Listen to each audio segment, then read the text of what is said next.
Leaders, many of you today will become a leader, become a captain, and a leader of men.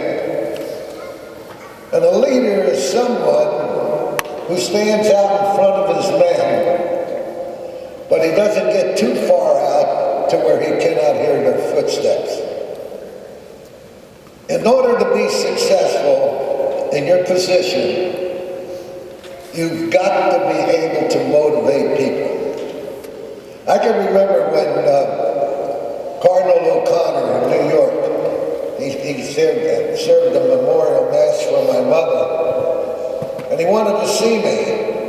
So I went into his office, and he said to me, he said, every time I hear you talk about motivation.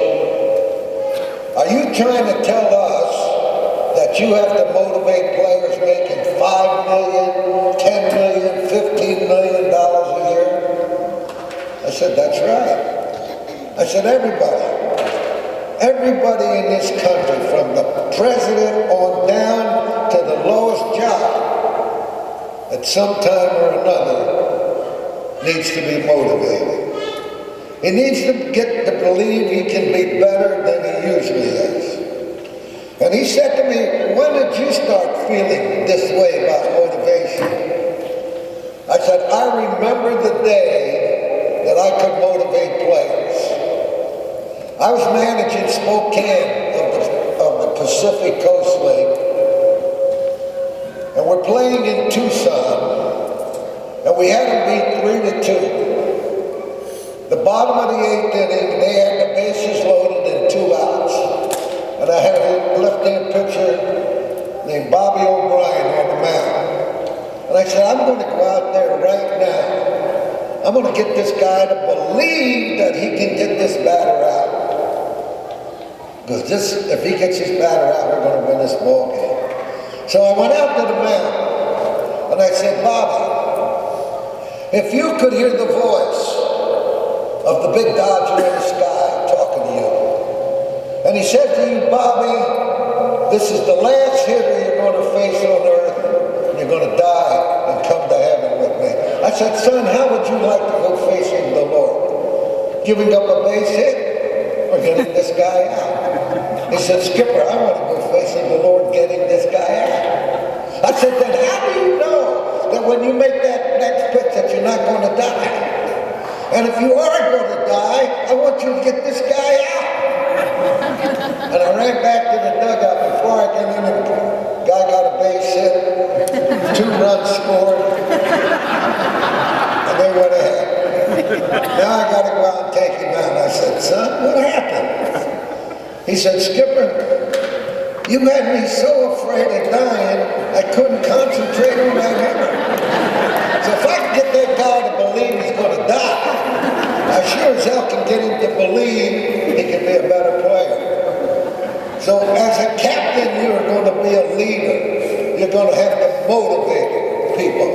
You're going to have to make them understand what it's going to take for them to be best.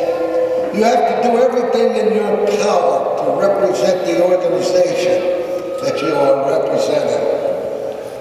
You must get the men to believe in themselves. Self-confidence is without a doubt the first step to success.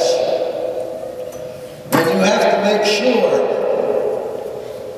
that they understand what you're trying to tell them. And that is very, very important. Because as a leader, people look up to you. They know that you have claimed a position that's very, very important in your field. So what you have to do is make sure that they believe in themselves.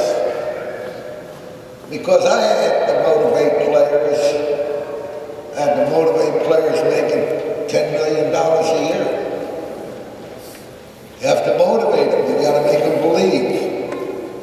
And the way they can believe is because you are instructing them on the way to believe. So your responsibility as a captain is very, very important. And you must hold that position with a high degree of success.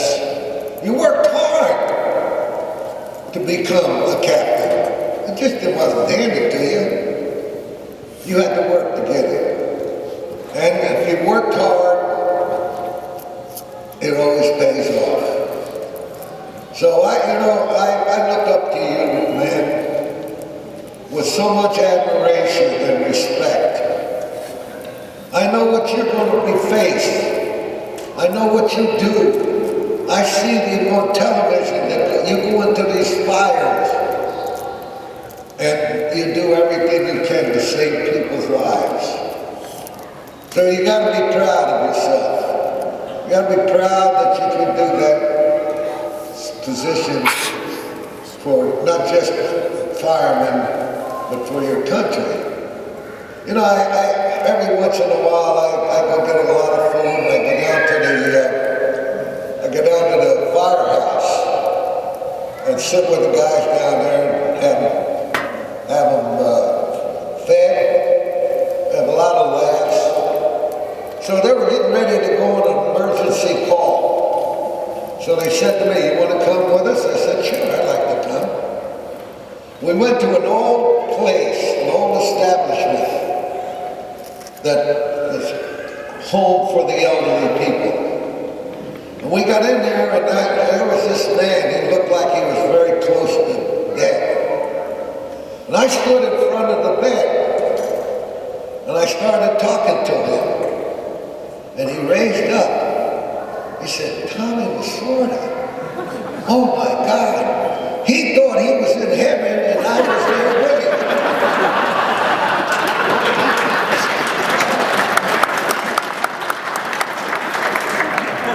So, the guy, all of a sudden he wakes up and he's okay. So pardon, we go right back to the firehouse again. But, you know, I have so much respect for you because you put your life on the line. Many of you have met death trying to help other people. That's the responsibility you're going to have. That's the responsibility you're going to have to do. You're going to have to lead men. You're going to have to make them understand what they're going to do to be the best. In order to be the best, self-confidence, you got to believe.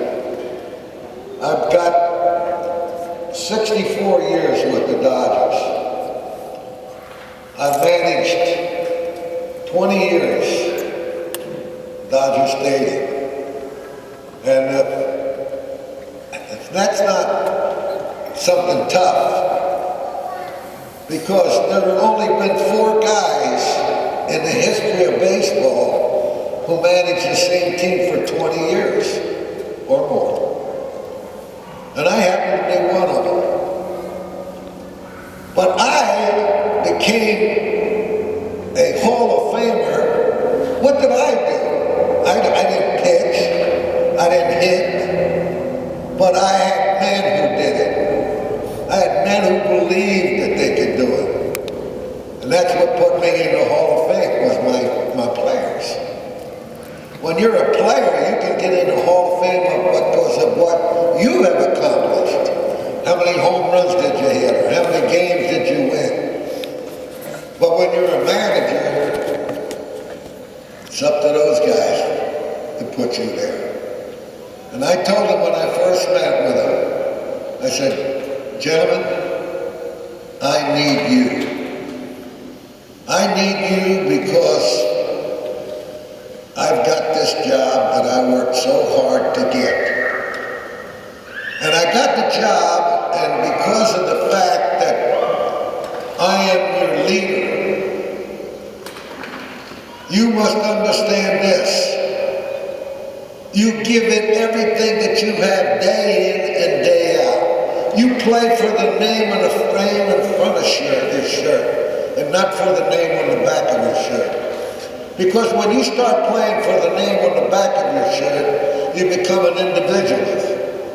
And individualism will win plaques, cups, or whatever.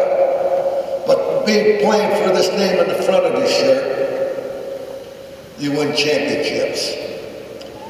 I've worn uniforms that I had so much so much love for him.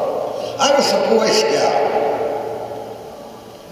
On my honor, I will do my best to do my duty to God and my country, to obey the Scout laws, to help other people at all times, keep myself physically strong, mentally awake, and morally straight. A Scout is trustworthy, loyal, helpful, friendly, courteous, kind, obedient, cheerful, brave, clean, and reverent. Now, I don't remember the serial number of my rifle when I was in the Army. I didn't know what the number of my locker was when I was in school. But I remembered that Scout law, and I tried to live by it. Because it meant something special to me. And then I wore the uniform of the greatest organization in baseball, the Dodgers. You know, when you hear somebody say, hey, I'm with the Padres, the first thing you say, when did you become a priest? Or somebody says to you, I'm a twin. You say, where's your brother or sister? Or someone says, I'm an Indian. You say, what reservation are you from? Another guy says, hey, I'm a cardinal. So the next step is to be the Pope. But when you hear that word Dodgers, you know immediately Major League Baseball and the best. We have a great run representing the greatest city in the game of baseball, the Los Angeles Dodgers. And you're going to represent that uniform that you're putting on. You're going to represent it like it's something very special to you. You wear it with